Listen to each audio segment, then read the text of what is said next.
All right, let's just jump right in.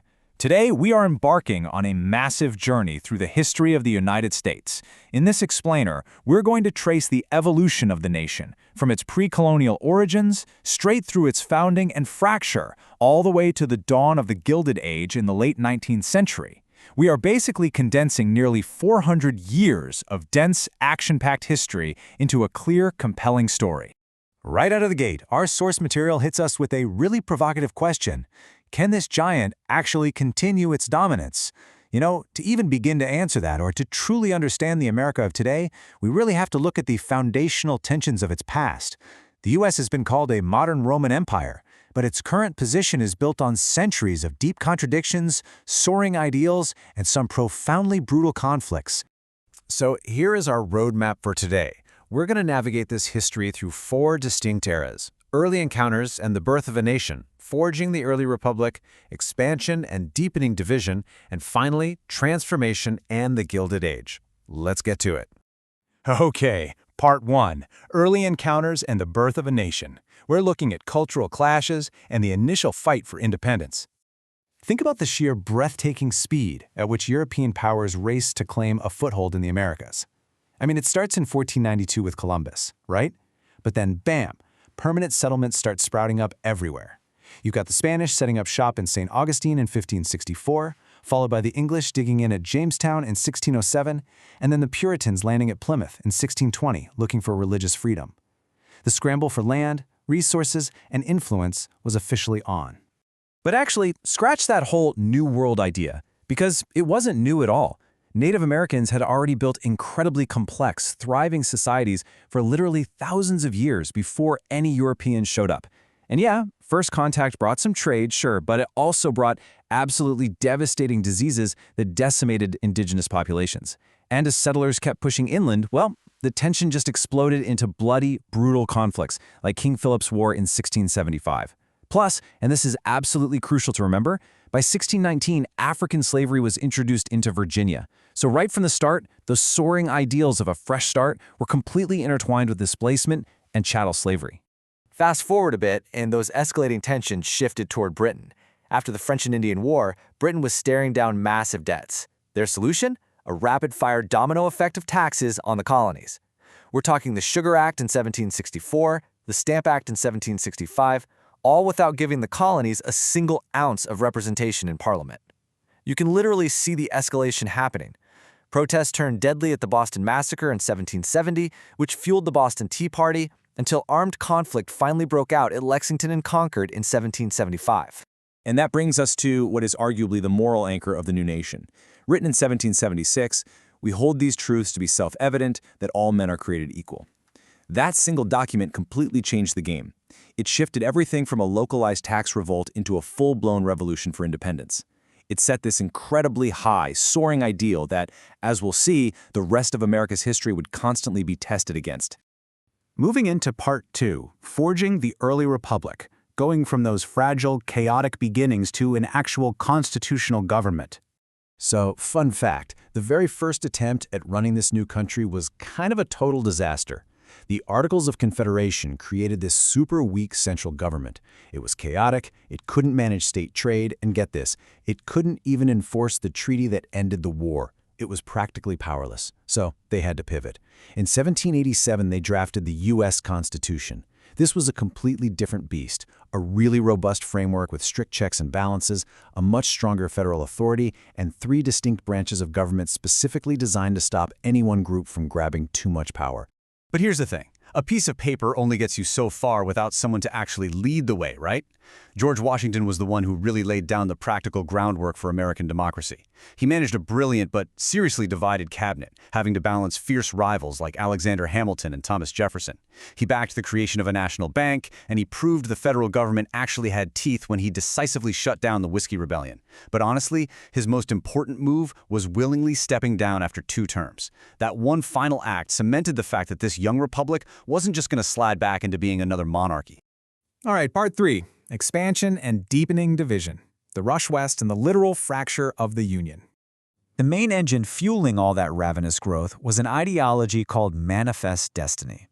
This was the rock-solid belief in the 19th century that the United States was unquestionably destined, like divinely ordained, to stretch its borders and its values from sea to shining sea.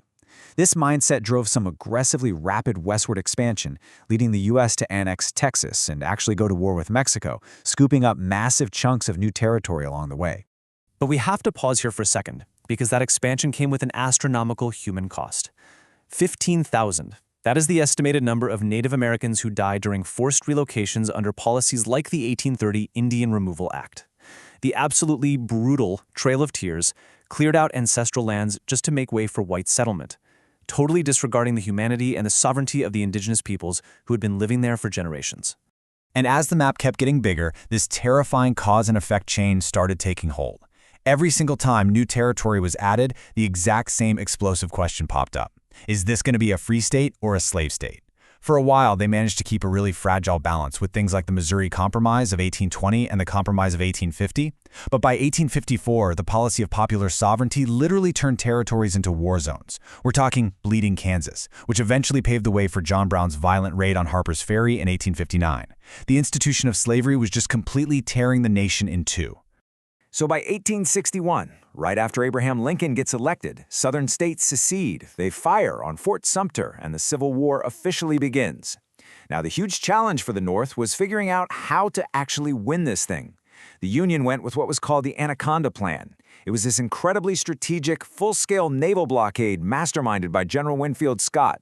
The goal was to literally choke off the South's resources, just squeeze the life out of their supply lines, while generals like Ulysses S. Grant and William Tecumseh Sherman went all in on total war on the ground. 600,000. To put that into perspective, that is the staggering number of lives lost during 4 brutal years of fighting. It was an unbelievably heavy, devastating sacrifice that tore families and the entire nation apart. But it was a sacrifice that ultimately preserved the Republic, and most crucially, paved the way for the 13th Amendment, forever abolishing chattel slavery in the United States.